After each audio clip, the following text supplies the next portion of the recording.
Hi guys, welcome back to Talking Rangers YouTube channel. We're here for another matchday vlog. We're back at the Kiyan Prince today against Bristol City, following on for the disappointing result midweek against Bournemouth. A couple changes aside today. The first time in a while, we've got two strikers leading the line. Lyndon Dykes and Andre Gray makes his full league debut, starting for the R's today. No Don Ball though. He comes, of course, at the replacement of Andre Gray. Bit disappointing to see him come out of the midfield because I'm starting to think we may get a little bit overrun in there.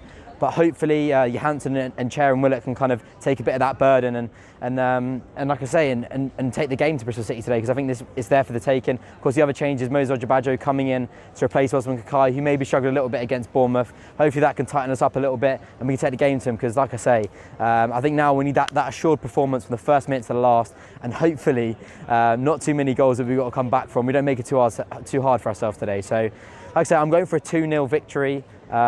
But 3 points in any way, shape or form would be lovely. So let's bring on the matchday vlog. Come on, you R's.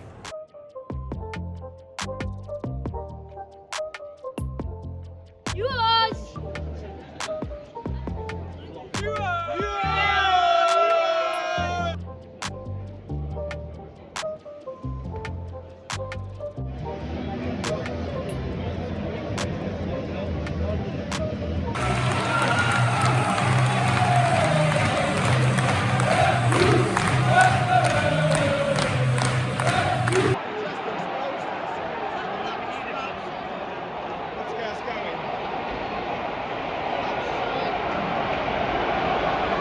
It's half time at the KPF, Bristol City 1, QPR 0.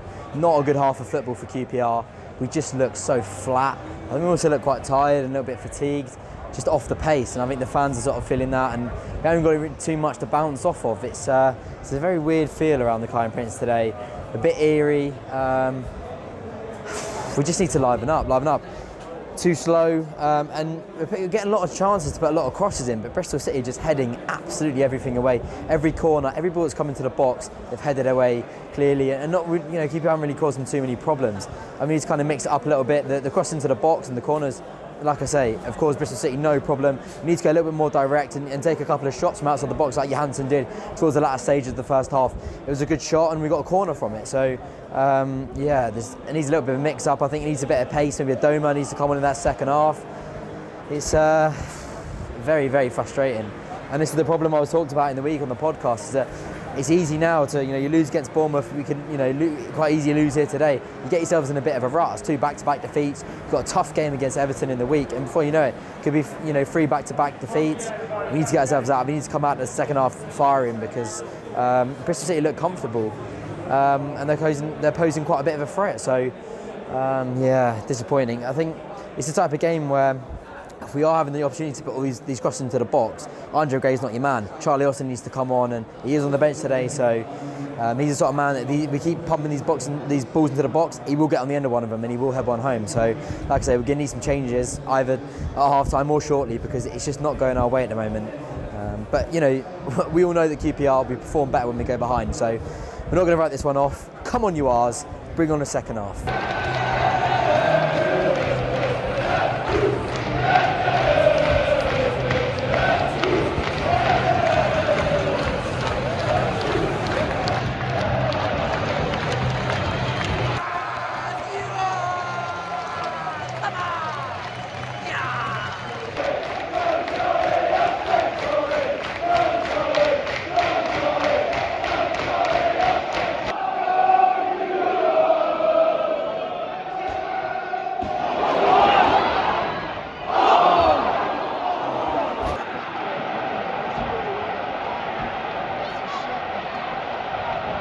It just had to be Nahki Wells.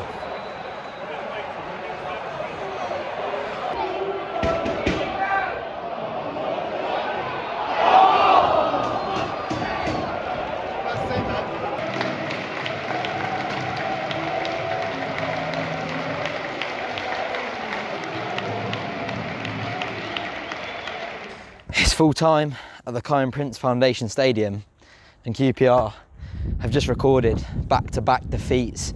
Very disappointing to be coming away with no points today. Bristol City didn't really pose much of a threat throughout the 90 minutes. 2 chances on the counter-attack and they took them both. Oh God. As soon as we got that goal from Sam McCallum, great to see him get back-to-back goals. But it's extremely disappointing that we didn't get that winner in the second half. We were absolutely all over them. They had no response to everything we were chucking at them.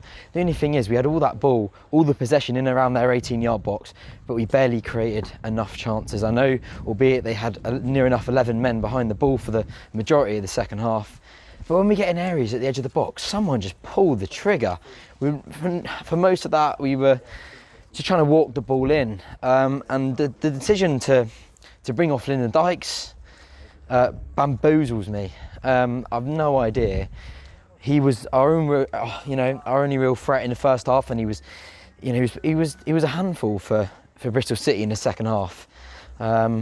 It blew my mind that he took off Lyndon Dykes. As soon as he took off Lyndon Dykes, didn't really have that outlet. Charlie Austin kind of didn't quite get the service, and Lyndon Dykes is just more effective with the ball at his feet, and kind of, his movement's a little bit better. So, but as soon as that ball was going through, device slipped, Nahki Wells, you just knew that he was going to get that goal. You just knew it. And it was too late on in the game for QPR to try and mount a response. But QPR have got to stop conceding these goals. If we want to have any chance of being in the playoffs, you can't concede nowhere near as many goals as we have been doing lately. It's just not good enough. Like I say, it's a real shame because we are a big threat. We do have some fantastic players going forward, but if you concede all these goals, you're never going to have a chance. And we're near enough starting games at like a handicap of, it's really disappointing to record back-to-back defeats now. And this is something I talked about on the podcast in the week. I think I mentioned at half-time.